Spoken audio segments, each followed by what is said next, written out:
Hey there, we're the Markhams, Chris, Andrea, and our adventure dog, Emmie. We're combat veterans who met in Afghanistan, sold our house after 7 amazing years, and now we're hitting the road to explore every corner of America. From stunning national parks to hidden caves, we're on a non-stop adventure, making memories and chasing sunsets. Set off on an unforgettable adventure across America with us and our dog, Emmie.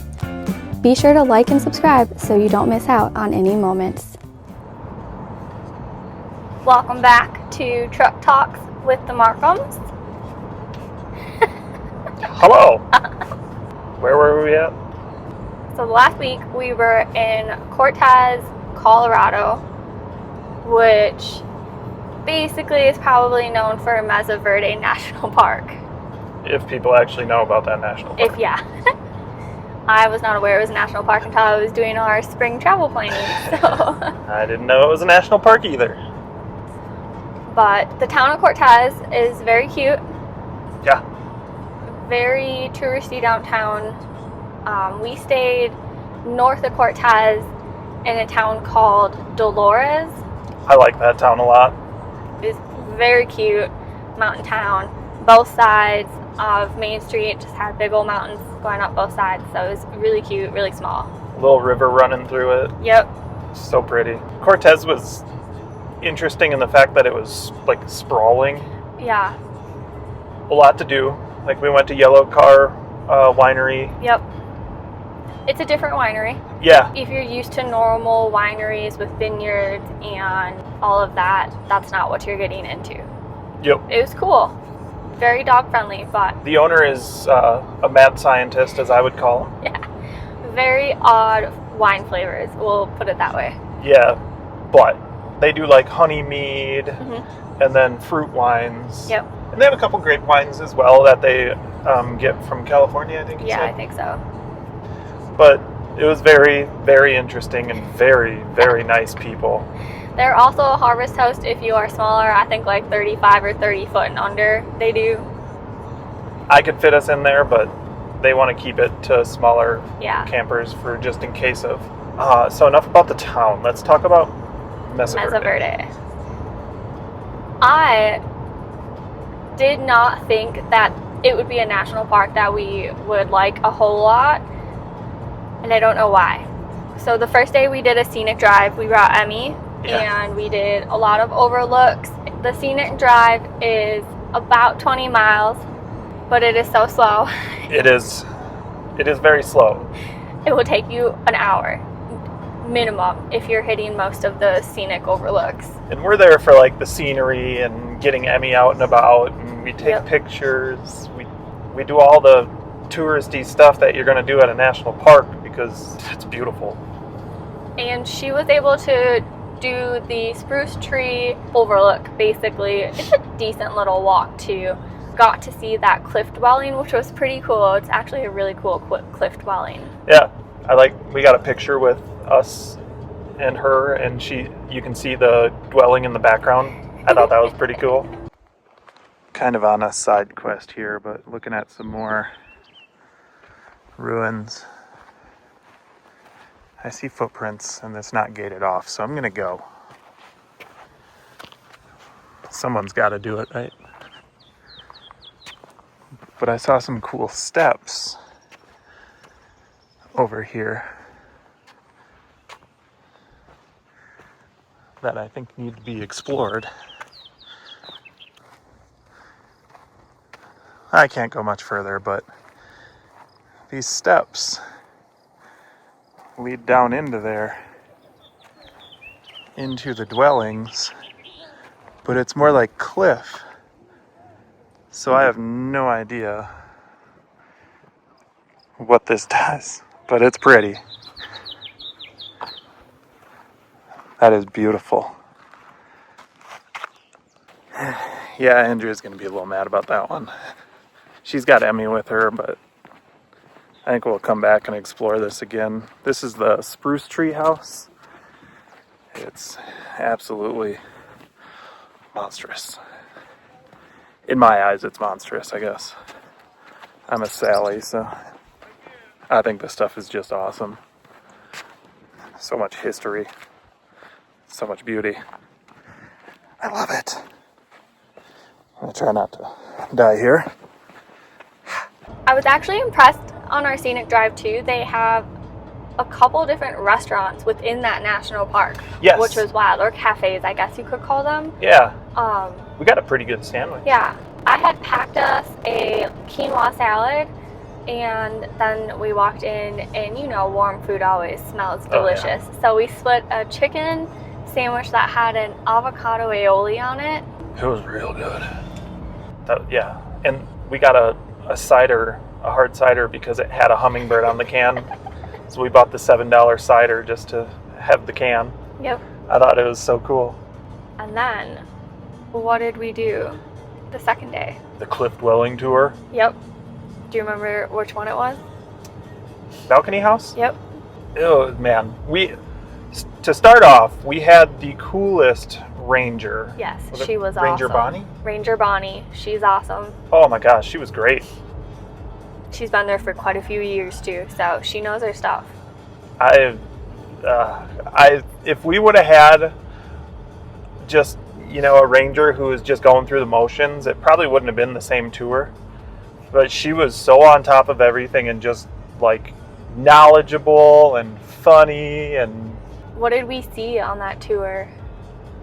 In a tree, it flew up oh, to a hummingbird. It was a broad-tailed hummingbird. Came up and said hi to me, like what, a couple foot from my face? Right in just your face. Chirping away. It was so cool. We love hummingbirds. We're very big hummingbird people. But that was like the coolest thing. Yep. And then we just, everywhere we basically went after that, we just heard the chirping, and it was cool. And then after that cliff dwelling tour, and Ranger Bonnie closed it out playing a flute, and gosh. I'll put the video in right now. It was absolutely beautiful how she played it.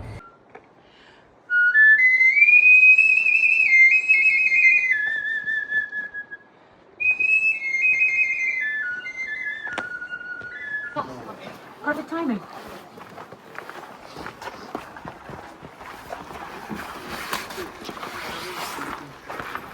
Oh, can we go up and over?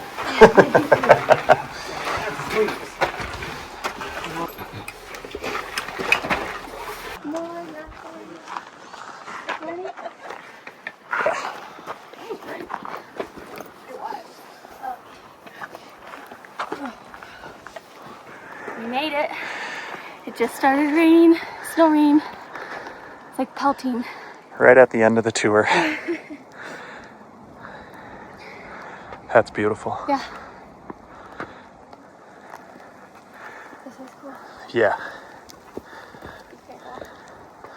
But it was so cool because our balcony house tour ended, and then it started raining. Yep. And Ranger Bonnie was saying how cool it is when it rains and the tours are going on, because you can see why they chose the cliffs. Yep. It's like a curtain of rain over Yeah. the cliff. Because, they could go out there and catch their rain and do all that cool stuff. And what are we about to do, babe? We're going to go hike. Petroglyph Trail. Because, we love petroglyphs. Yeah. And rain. Rain, snow. Yeah, it's snow, rain, snow. But we're doing it. And we're going to see the spruce house again. Spruce tree house? Spruce tree house. Yeah. I'm excited for this one. And then we hiked through it for A long time. It rained and snowed majority of that hike. But the hike was absolutely beautiful. It was a lot of not boulder style bouldering, but really big rocks and stairs cut into the rocks. It was just really cool and absolutely beautiful through all the different types of weather that we had. It was amazing. A lot of hummingbirds.